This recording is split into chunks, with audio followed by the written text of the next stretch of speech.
ကဲဒီနေ့ကတော့အိမ်တအိမ်မှာပစွန်တုတ်တစ်မျိုးဝယ်ထားရုံနဲ့ဟင်းတစ်မျိုးရအောင်ဘယ်လိုစီစဉ်လဲဆိုတာပဲပြပြပြမယ်နော်အခြားတော့မဟုတ်ပါဘူးပစွန်စီကိုကိုယ်တိုင်ထုတ်ပြီးတော့ထမင်းလေးကြော်မယ်ကြံတဲ့ပစွန်တုတ်လေးတွေကိုတော့ဂျူးလေးနဲ့ကြော်ပြီးတော့ဒီနေ့ခွဲရလေးစားပါမယ်ရှင်ပစွန်စီဘယ်လိုလဲကိုအောင်ထုတ်လဲဆိုတာကိုဆက်ကြည့်ပေးကြပါဦးနော်မကြက်သေးဘူးလားမိုက်စားနေပေါ့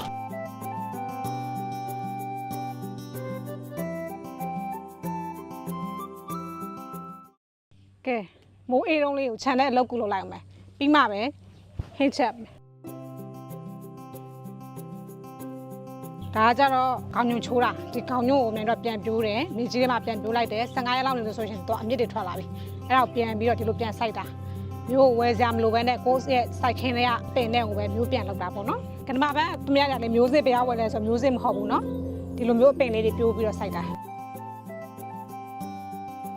ကဲနိုင်စီမာကဒင်ကာပေါင်မုံတွေနဲ့ကိတ်ချောက်တွေလည်းရှိရဲအဲ့တော့ကော်ဖီလေးနဲ့မနက်စာစားဖို့တော့ပြင်လာအောင်မယ်တော့ပရင်ဆန်းဘာလုပ်နေရတော့မနက်စာတော့လေးမြန်ရအလုပ်ကိုအရင်လုပ်လိုက်တာဆိုတော့ပေါ့ပါလေးဖြစ်တဲ့ဒင်းကားရဲ့ရွှေကောက်ညင်းလေးကိုကော်ဖီလေးနဲ့တွဲစားမှာပေါ့နော်ရွှေကောက်ညင်းကလေဒီကောက်ညင်းငချိတ်အစ်စ်ကိုတုံးထားတာဆိုတော့လေစားတာလေးတော်တော်လေးကိုအဆင်ပြေတယ်ဘိုက်ခါနာစားတဲ့သူတွေအနေနဲ့ပေါ့နော်ဒီဒင်းကားပူတင်လေးကိုတော့စောင့်ထားတဲ့နဲ့တော်တော်လေးရဆိုရင်ကိုယ့်ကိုဘိုက်တက်စားလေကိုယ့်ကိုအတက်တက်လုပ်ပြီးဘိုက်တက်စားအတင်ကားလေးရှိနေတဲ့အခါကျတော်တော်လေးအဆင်ပြေရသိလားည10နာရီပါပြီ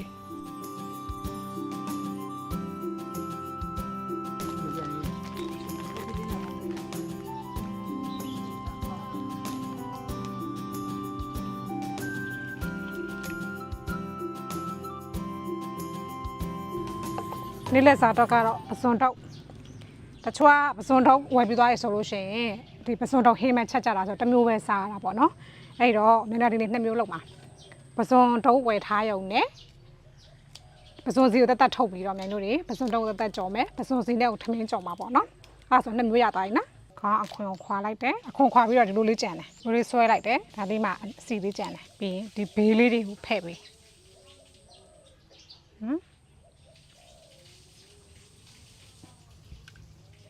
ဟုတ်တယ်လားညစ်ကြေးလေးတက်တူကြံခဲ့နော်ဒီသူစင်ကပြချစားကြတဲ့ပစွန်ချောက်လေးနဲ့လေဒါကတော့လွယ်ကူရိုးရှင်းစာထုတ်တဲ့ပစွန်စီထုံနည်းပေါ့နော်။မြန်ကြတော့ဒီပစွန်ထုတ်ဆိုတော့လေအစီအလောက်ဂျားပစွန်လောက်တော့မရဘူးပေါ့နော်။ဟုတ်နော်။ဒါကအညစ်ကြေးပစွန်စီကလေအစားတော့မခွာတတ်ခင်ကတော့ခတ်တယ်လို့ထင်ထားတာနော်။အလုံးစုံကမလောက်တတ်ဘူးဆိုလို့ရှိရင်အလုံးစုံခတ်လဲ4-5កောင်လောက်ကတော့ခတ်လိုက်မယ်။နောက်ဘယ်နေ့ကျအရင်ကျွမ်းကျင်သွားရော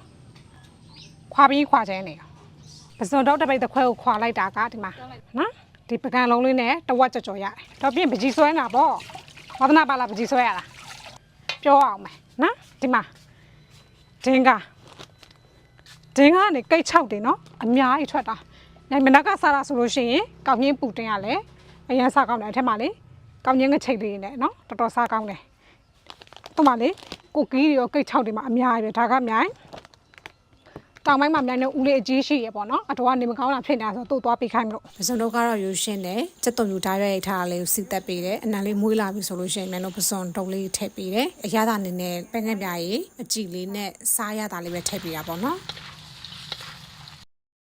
ငြုပ်သီးနှံလေးကလေမှုေးပြီးတော့အဆက်လေးပပလေးပါချင်တာဆိုတော့ငြုပ်သီးအတောင်လေးကိုနည်းနည်းလေးမြန်ညှက်ထည့်ပေးလိုက်တယ်ပြီးသွားရင်မြန်တို့တွေတင်ပေးထားတဲ့ဂျူဘူးလေးထည့်ပြီးတော့ကြော်ပေးတာပေါ့နော်အနောက်ပုံမွေးတော့လို့မြန်ငရုတ်ကောင်းမလို့ကဲဒါကတော့မြရဲ့9မိနစ်နဲ့အမြန်ချက်တဲ့ပစွန်တော့ဂျူဘူးကြော်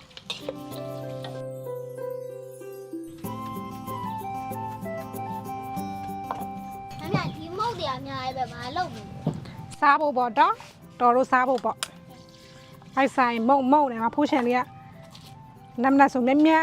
နေကင်းဆိုလည်းမုံစားခြင်းနဲ့ပစွန်တုတ်ဂျူဘူးကြော်လေးကလည်းရပြီဆိုတော့လေအေးခံထားတဲ့ထမင်းလေးကလည်းအေးပြီအဲ့တော့ပစွန်စီလေးကြော်ပါမယ်ပစွန်စီကြော်ဖို့အတွက်ကကြတော့မြန်ရစီပူပူလေးကိုစက်တုံမျိုးလေးစစ်တက်ပေးတာပေါ့နော်စက်တုံမျိုးလေးကလေဖွယ်လာပြီးတော့အနံလေးမှုေးလာပြီဆိုလို့ရှိရင်မြန်တို့တွေပစွန်စီလေးထည့်ပေးတယ်ပစွန်စီကိုစစ်တက်ပေးတာပေါ့နော်အနံမှုေးလာတဲ့အထိကိုဒါပင်ဟမ်းပြရင်ဒါကစားနှစ်ခါခွဲကြော်မယ်နော်ထမင်းကြော်တစ်ခါလည်းအများကြီးကြော်လို့ရှိရင်မကောင်းကဲဒါကတော့ပစွန်စီထမင်းကြော်ပါထမင်းသားလေးကလေတင်းတင်းလေးနဲ့ချက်ချက်လေးဖြစ်လာပြီဆိုလို့ရှိရင်ထမင်းကြော်လည်းစားလို့ရပြီပေါ့နော်မကြက်သေးဘူးလားမိုက်စားနေပေါ့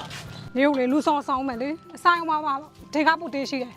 ကိတ်6ရှိတယ်ဗာစားကြတော့အဲ့ဒါကောင်းကြီး ညာရအနက်လေးပုံမှုနေရတော့အပေါ်ကနေစက်တုံလေးဖြူပေးလိုက်တာပေါ့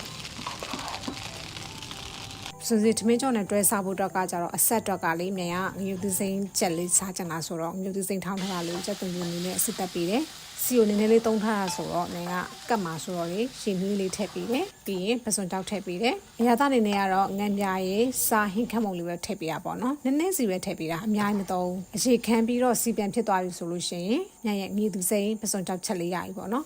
ညရဲ့ဆိုင်ဆောက်နေတဲ့အမတွေနဲ့ဒူလေးတွေကိုပေးဖို့အတွက်ကိုဒီဘူးလေးနဲ့ထည့်ပေးလိုက်မယ် ကဲခုဆိုလို့ရှိရင်အိမ်တိမ်မှာပစွန်ထုတ်တစ်မျိုးဝယ်ထားရုံနဲ့ပစွန်စီကိုတက်တက်ထုတ်လိုက်တယ်ခုဆိုလို့ရှိရင်နှစ်မျိုးရသွားတာပေါ့တင်ထားတဲ့ပစွန်တွေကိုနောက်မှစားပြီးတော့ဒီပစွန်စီထမင်းကြော်လေးနဲ့ကြက်ဥကြော်လေးနဲ့တွဲစားမလားတခြားဘာလေးနဲ့တွဲစားမယ်စားလို့ရရင်နော်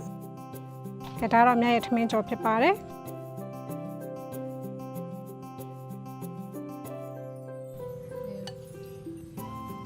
ကဲဒါကတော့မြရဲ့ပစွန်စီထမင်းကြော်1 plate ပွဲလေးဖြစ်ပါတယ် ကဲဒါဘယ်သူဘက်ကတော့မသိဘူး မီးပဲကဲ ဘာတော့ပစုံထောက်သေးလို့လားအတူတူပဲ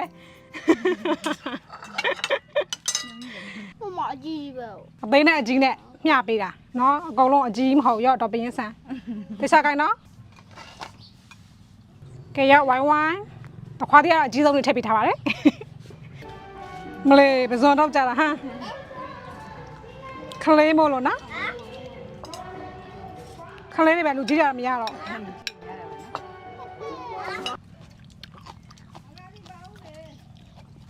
ဘယ်ပစုံစီထမင်းကြောက်ကောင်းလား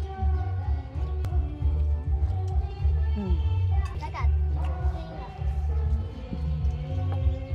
ဖောက်ကောင်းလာပါပြီ ဟုတ်တယ်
ညာခုနကတော့ငရုတ်သီးစိမ်းကိုပစုံကြောင်းနဲ့ထောင်းပြီးတော့ငရုတ်သီးစိမ်းချက်လေးချက်ထားတာဆိုတော့လေဆက်နေကြတယ်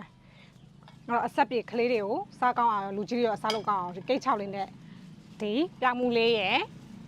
ဒီ cheese လေးနဲ့ကိုသူတို့အနှစ်လေးဖြော်ပြီးတော့တို့စားမှာပေါ့နော်ပြီးလှော်ကောက်ဝင်လိုက်ဖို့မယ်လို့ပြောလိုက်တာမှချက်ချင်းအရေးလေးသွားထိုးကြရယ်နော် အဆက်တွေစားထားတာဆိုတော့လေအဆက်တွေစားဖို့အတွက်ကိုမြိုင်ကပြောင်းမှုလေးရှိတာဆိုတော့ပြောင်းမှုလေးကိုကြိတ်ပြီးတယ်သူ့ကိုပြီးရင်ထဲထဲကိုထည့်ပြီးတော့ရေလေးထည့်ပြီးကြိုပြီးရပါတော့အရသာနေနေရတော့မြိုင်ပြောင်းမှုမှလည်းအချိုတက်ရှိတာဆိုတော့စားလေးပပလေးပဲထည့်ပြီးတယ်ပြီးရင် cheese လေးထည့်ပြီးတော့မြိုင်တို့တွေဒီလုံးဝ creamy ဖြစ်တဲ့ထီကိုမြိုင်တို့တွေကြိုပြီးရပါတော့ပြီးတော့လေပြောင်းမှုကိုကြိတ်ထားတဲ့အခါမှာမြိုင်ကဖက်ကိုစစ်မထားတဲ့အတွက်ကြောင့်မို့လို့လေအပေါ်ကအခွန်ပန်လေးတွေပါလာဆိုတော့မုံနဲ့တို့စားတဲ့ခါကျရင်အစစ်မပြေဘူးလေအဲ့တော့သူ့ကိုအရေးစစ်ပေးထားတယ်ကဲအနှစ်လေးရပြီဆိုတော့မြိုင်ကသူ့ကိုဒီဒင်းကားရဲ့ထောပတ်အစစ်နဲ့ပြုတ်လုပ်ထားတဲ့ကိတ်ချောက်လေးနဲ့တွဲစားမှာပေါ့နော် ဟုတ်လို့လေ ပြောင်းမှုနဲ့ cheese နဲ့ပေါင်းဆက်ထားတဲ့အစိမ်းရတာလေးရဲ့ထောပတ်ကိတ်ချောက်မှုမွေးလေးနဲ့ဆိုတော့တော်တော်လေးစားကောင်းတာနော်ဖိုးရှန်တို့ပရင်တို့ဆိုတော်တော်လေးကြိုက်နေရောပဲ ဟ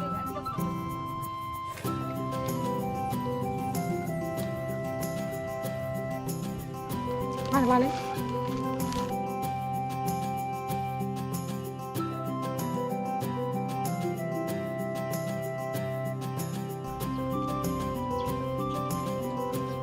ကဲဒီနေ့တော့ကတော့လောက်ပါပဲရှင်။နိုင်နေတူမလေးတွေကိုလှော်ကောက်လိုက်ပို့ဖို့တော့ကိုပြင်ဆင်လိုက်အောင်မယ်နော်။နောက်ပတ်ဒီမှာဆိုလို့ရှိရင်လည်းဘယ်လိုဟီလီလေးဆက်စားပြမလဲ၊ဘာလေးလုပ်ပြမလဲဆိုတာကိုဆက်လက်ဆောင်ကြည့်ပေးကြပါဦးနော်။ညရင်ပြိုလေးကိုအဆုံးထိကြည့်ပေးကြရရောက်စီတိုင်းအောင်လည်းကျေးဇူးအများကြီးတင်ရှိပါတယ်ရှင်။